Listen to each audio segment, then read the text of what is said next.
sahabat semua, sahabat GKJTU pada khususnya. Kita berjumpa lagi di channel YouTube Bidang Marturia GKJTU. Kali ini saya, Pendeta Akris Mujiono, akan mengajak Bapak Ibu semua membahas hal yang berbeda dari biasanya. Kali ini kami akan mengajak kita semua untuk napak tilas sejarah GKJTU. Kenapa ini penting? Menurut kami, orang yang melupakan sejarah maka dia juga akan mengalami sebuah kebingungan dalam identitasnya. Jadi dalam membangun diri dan relasi, mereka harus berpijak dari sejarah yang sudah membentuk dirinya itu. Demikian juga dengan kita GKJTU.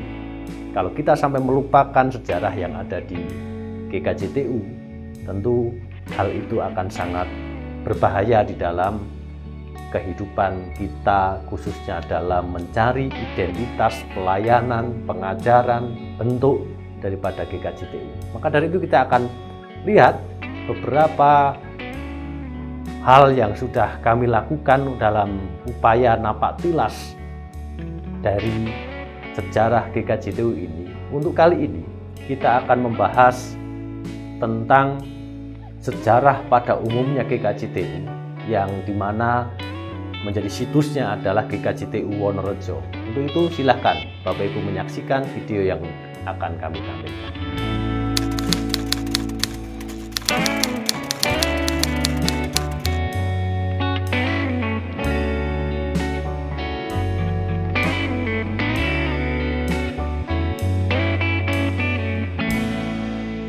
Dalam sejarahnya GKJTU di Jemaat Wonorejo memang tidak dapat dipisahkan ya, perkembangan kekristenan atau gereja-gereja di wilayah Salatiga dan sekitarnya. Saya mau mengatakan seperti itu karena tentu ada bagian atau wilayah-wilayah lain yang juga perkembangan sejarahnya tentu berbeda dalam titik mula lahirnya sebuah gereja. Tapi saya mau menceritakan sedikit dalam catatan sejarah ini bahwa sebenarnya tidak berbeda jauh dengan lahirnya GKJTU yang berangkat dari keluarga Leyole, yaitu seorang pengusaha perkebunan di desa Simo waktu itu di wilayah Boyolali sekitar tahun 1850-an. Nah, pada saat membuka perkebunan di Simo, Leyole ini tidak membuang kesempatan dan juga memberitakan Injil kepada karyawan atau buruh-buruh perkebunannya. Tapi dalam cerita itu, karena buruhnya itu adalah orang Jawa dan tidak bisa berbahasa Belanda dan juga tidak bisa berbahasa Melayu, nah ini menjadi salah satu kesulitan Leyole untuk menceritakan atau memberitakan Injil kepada mereka. Nah karena kesulitan-kesulitan itulah kemudian Leyole mencoba menghubungi Jelesma dari Mojowarno, daerah Jawa Timur itu, supaya bisa membantu bagaimana pembelajaran Alkitab ini bisa disampaikan kepada orang-orang Jawa atau orang-orang pribumi pada waktu itu yang bekerja bersama di perkebunan Leyole. Nah, setelah itu Jelesma ini mengutus satu orang muridnya, yaitu Petrus Sadaya. Nah, itu awal mulanya bagaimana perjalanan sejarah ketika Leyole mulai mempunyai pikiran atau inisiatif mengembangkan kekristenan ini melalui membuka lahan baru atau yang disebut dengan perkebunan. Dan akhirnya pada tahun 1885 itu Leyole meminta izin untuk membuka perkebunan di wilayah dekat Salatiga. Nah, ini mendapatkan restu dan izin sehingga diizinkan untuk membuka perkebunan itu tepatnya di daerah Nyemoh. Nah, sekarang ada desa Nyemoh dan tepatnya di Dusun Wonorejo itu. Nah,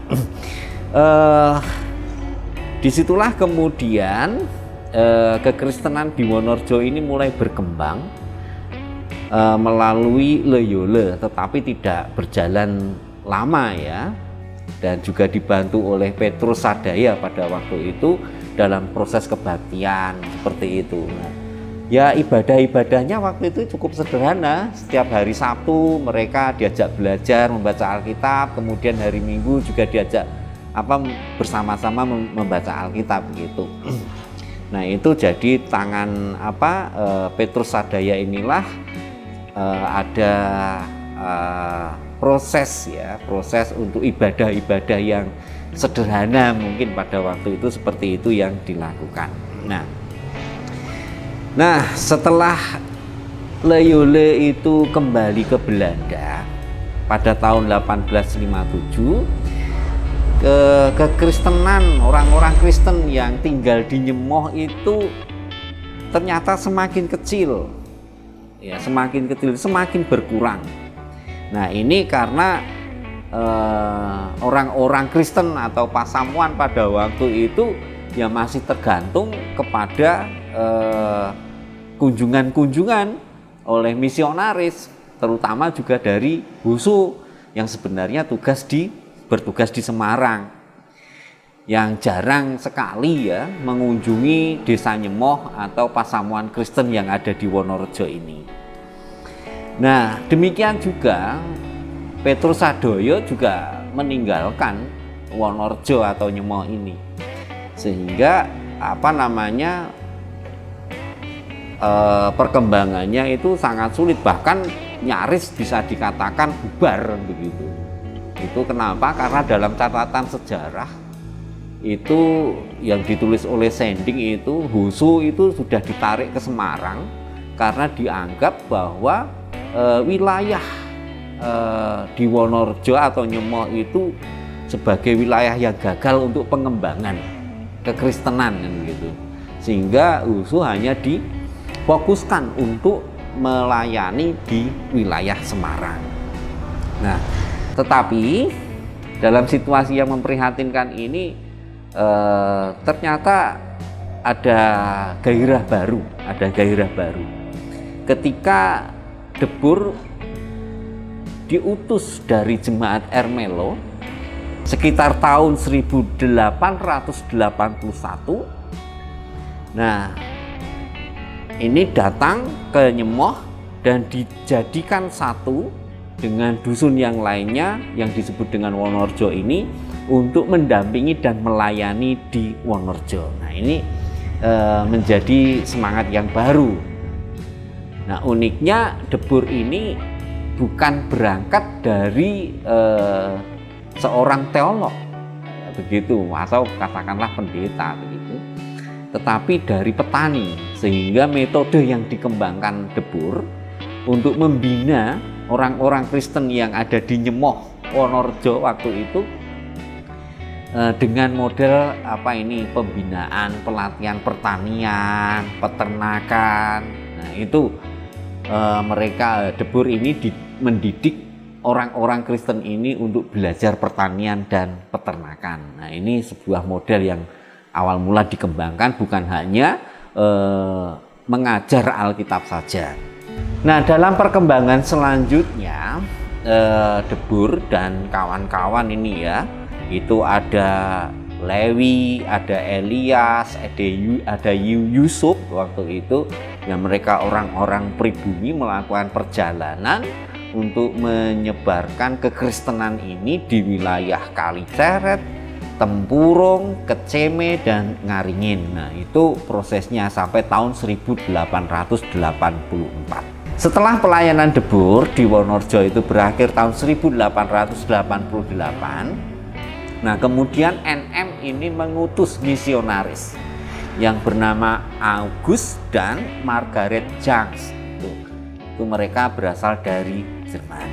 Nah, adapun sejarah tempat peribadatan ya memang sebelumnya bukan ini gereja yang kita tempati ini. Awal mulanya ada tempat-tempat lokasi yang sebenarnya itu cikal bakal berdirinya sebuah gereja, dan bangunan-bangunan yang dibuat pada waktu itu untuk pertemuan-pertemuan itu terbuat dari bambu dan kayu sehingga mudah rusak, maka kita juga kehilangan jejak-jejak petilasan atau bekas-bekasnya saja. Jadi ini lokasi pertama kali bangunan gereja di Wonorejo, yaitu sekitar tahun 1900-an itu awal mula Beyul ke sini berdiri ya di sini. Jadi menghadap ke timur. Ini lokasinya seperti ini, tapi sudah tidak ada petilasannya karena dalam catatan sejarah itu bangunannya dalam bentuk bahan materialnya dari bambu dan kayu. Jadi tidak permanen begitu, jadi gampang rusak. Tapi setelah dari sini pertama kali dibangun, kemudian pindah ke Tempuran 3 km dari sini. Jadi bangunan gereja pindah ke sana karena mengikuti pegawai-pegawai perkebunan yang banyak berlokasi atau berdomisili di daerah Tempuran sana. Nah, selama di Tempuran itu ya tidak lama, mungkin hanya 3-4 tahun, tetapi kemudian pindah lagi ke sini. Nah, ini cikal bakalnya di sini, bukan dari gereja yang sekarang dipakai itu, tidak. Nanti kita akan lihat lagi lokasi selanjutnya.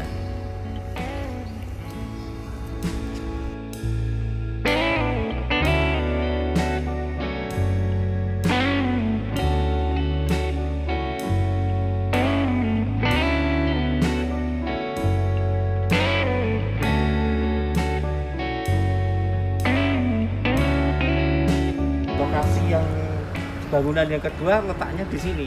Ada gereja tapi bangunannya tetap sama dari bambu dan kayu. Nah, itu sekitar dimulai tahun 1900-an. Tidak hanya bangunan gereja untuk tempat ibadah orang di sini di Wonorejo, tapi juga ada bangunan untuk kegiatan belajar. Nah, itu kalau disebut SR gitu ya, ada kelas 1, 2, dan 3. Nah, ini sekolah yang dulu dibangun di Wonorejo. Yang belajar itu bukan hanya orang-orang di sini, tapi banyak dari desa-desa lain yang juga ikut belajar di sini. Nah, itu katanya dulu itu jadi pusat pembelajaran. Ya, kalau menurut cerita orang-orang tua itu dulu di sini tempat sekolah SR kelas 1 sampai kelas 3. Nah, jadi pusat kegiatan sekolah dari berbagai desa yang datang ke sini. Nah, satu-satunya sekolah ya di sini nih. Nah, memang perlu ditelusuri lagi sejarahnya siapa yang awal mula mempunyai inisiatif untuk membangun sekolah ini, SR itu, karena dalam catatan sejarah itu masih dicari ya. Nah, untuk sekarang ini sudah diganti dengan joglo yang baru. Nah, nanti tujuannya sama untuk tempat belajar secara non formal gitu ya. Itu lokasinya di sini dulu.